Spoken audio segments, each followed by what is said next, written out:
Pwede mo bang ikwento sa akin, ano yung meron ka sa mga daliri mo? Ano yung mga yan? So ito pong nasa thumb ko po is tawag po dito thumb pick. Then ito pong tatlong to is Alaska picks po. Kung wala po akong ganito, hindi po ako makakalabit ng maayos kasi ito po yung ito po nagsisilbing kuko ko po. Yan o.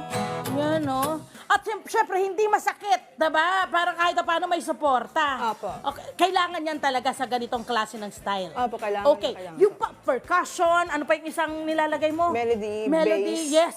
Paano mo yun inaaral? Anong klaseng training ang ginagawa mo sa sarili mo para mabuo mo siya ng hindi ka malilito rin? Bali, yung ginagawa ko po muna, pag nagagawa po ako ng mga fingerstyle, inuuna ko po na alamin yung chords. Okay.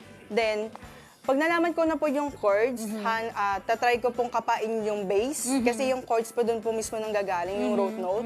And yung melody, yun, kusa ko na lang po yung hinahanap dito, nilalaro ko na lang po. Tapos, ganun din po sa percussion. So, parang feel ko kung saan pwedeng ilagay yung yung percussion, kung maganda ba dito sa part na to, ayun. In short, parang ang ginagawa mo ay ikaw, parang self-expression mo yan. Yes po. Kumbaga sa isang kanta halimbawa, hindi magiging pareho yon ever. Halimbawa, tumugtog ka ng isang kanta, dahil nga parang inaano mo lang kung ano yung nararamdaman mo. Yung pagtugtog mo sa mga kantang yun, nag-iiba-iba ba?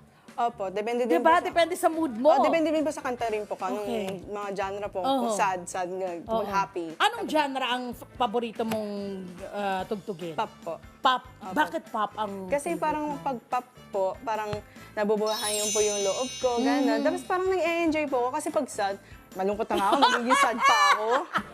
In short, gusto mo lang ng pampasaya din, pampa-up ng pakiramdam. Apo. At ito rin daw, ang naging daan para yung self-esteem mo ay mas tumaas pa. Paano siya nakatulong?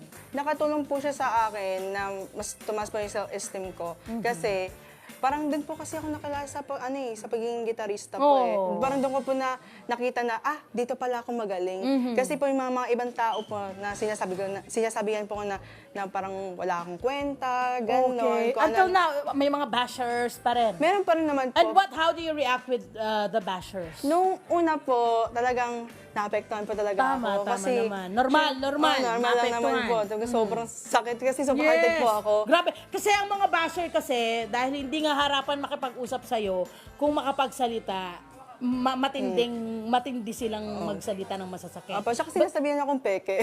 Peke, Opo. alam ko rin yun, nabasa ko rin yun, na parang hindi totoo yung ginagawa mo. Opo. So, paano mo siya dinidil? I mean, kasi di ba yung iba, dinidedma, binablock, yung mga ganyan, hindi pinapansin. Sa'yo naman, paano ka? Para at least magkaroon din ng idea ang ating mga kabarangay ngayon na possible